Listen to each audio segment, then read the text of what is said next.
अब next question है exercise 8.1 का क्वेश्चन नंबर 4। इस क्वेश्चन नंबर 4 को ध्यान से देखिए, ध्यान से सुनिए और ध्यान से समझिए। शुरू करते हैं इसका सॉल्यूशन, जो कि बिल्कुल ही आसान है। ABCD is a rectangle in which diagonal AC bisects angle A as well as angle C so that, इसका नंबर फर्स्ट पार्ट में हमें दिखाना है ABCD इज अ स्क्वायर, और इसके सेकेंड पार्ट में दिखाना है diagonal BD bisect angle B as well as angle T।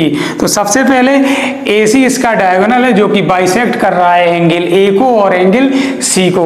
तो हमने यहाँ पर इसको एंगल 1 और इसको एंगल 2 और यहाँ एंगल 3 और एंगल 4 मान लिया है। अगर AC डायगोनल बाइसेक्ट कर रहा है तो एंगल 1 इक्वल टू हो जाएगा एंगल 2 और एंगल 3 इक्वल टू हो जाएगा एंगल 4। यहीं से हम करते हैं इसका फर्स्ट पार्ट की शुरुआत। Angle 1 equal to angle 2, reason क्या हो जाएगा AC bisects angle A। Second यहाँ पे हो जाएगा angle 3 is equal to angle 4, उसका रीजन क्या हो जाएगा AC बाइसेक्ट्स एंगल C।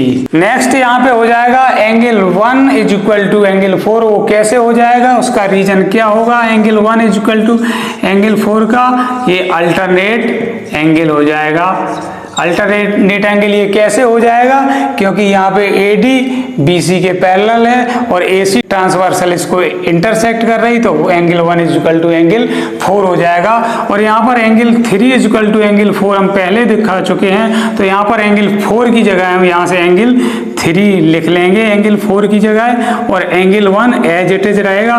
तो ये angle 1 is equal to angle 3 कौन से ट्रायंगल में है, ट्रायंगल ABC में। तो इस ट्रायंगल ABC में एंगल 1 के सामने की साइड BC हो जाएगी और एंगल 3 के सामने की साइड AB हो जाएगी इक्वल, क्योंकि किसी ट्रायंगल में जो दो एंगल इक्वल होते हैं उनके सामने की साइड भी क्या होती है, इक्वल होती है। पिछली क्लासेस में हम इसको पढ़ चुके हैं। अगर BC इक्वल टू AB हो गया तो इसका मतलब है ये जो रेक्टेंगल जो हमने इसको माना था, इसकी एडजेसेंट साइड अगर इक्वल हो गई तो हम कह सकते हैं इसकी चारों साइड क्या होगी, इक्वल होंगी।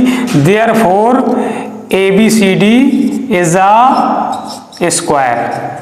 ये हमने यहाँ पर प्रूव कर दिया है इसका फर्स्ट पार्ट। अब इसके सेकंड पार्ट को करने के लिए हम इस AC डायगोनल को रिमूव करते हैं और यहाँ पर एक BD डायगोनल को ड्रॉ कर लेते हैं। तो यहाँ पर हमने BD डायगोनल ड्रॉ कर लिया है। अब हम इन दोनों ट्रायंगल में लेते हैं, ट्रायंगल ABD और ट्रायंगल BCD में। In triangle ABD and triangle BCD में, तो यहाँ पर AB इक्वल टू हो जाएगा DC के, रीजन हम लिख देंगे साइड्स ऑफ स्क्वायर, क्योंकि हम इसको स्क्वायर प्रूव कर चुके हैं। सेकंड हो जाएगा AD इक्वल टू BC, ये भी क्या हो जाएगा sides of square, AD equal to BC sides of square. तीसरा यहाँ पे जो डायगोनल BD है वो दोनों में क्या है, कॉमन है, तो हम लिख देंगे BD equal to BD equal to BD जो कि क्या है, कॉमन है। तो हम कह सकते हैं ट्रायंगल ABD कॉन्ग्रुएंट ट्रायंगल हो जाएगा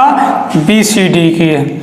इसको हम यहाँ कर लेते हैं। ये तीन चीजें हमने इक्वल दिखा दी हैं। किसी ट्रायंगल में अगर तीन चीजें इक्वल हो जाती हैं तो हम कह सकते हैं ABD कॉन्ग्रुएंट ट्रायंगल हो जाएगा BCD के। अगर ट्रायंगल ABD कॉन्ग्रुएंट ट्रायंगल हो गया BCD के, तो एंगल 5 इक्वल टू एंगल 6 हो जाएगा और एंगल 7 इक्वल टू एंगल 8 हो जाएगा। कैसे हो जाएगा, CPCT से। अगर एंगल 5 इक्वल टू एंगल 6 हो जाता है, एंगल 7 इक्वल टू एंगल 8 हो जाता है, देयरफॉर हम कह सकते हैं BD bisects angle B as well as angle D। Diagonal BD bisects angle B as well as angle D। तो इस तरह से इस क्वेश्चन नंबर 4 का फर्स्ट पार्ट यहाँ प्रूव होता है, जो कि हमने दिखाया ABCD इज अ स्क्वायर, और इसका सेकंड पार्ट यहाँ पे प्रूव होता है diagonal BD bisects angle B as well as angle D। तो इस तरह से क्वेश्चन नंबर 4 यहाँ होता है कंप्लीट। अब हम मूव करते हैं नेक्स्ट क्वेश्चन की तरफ।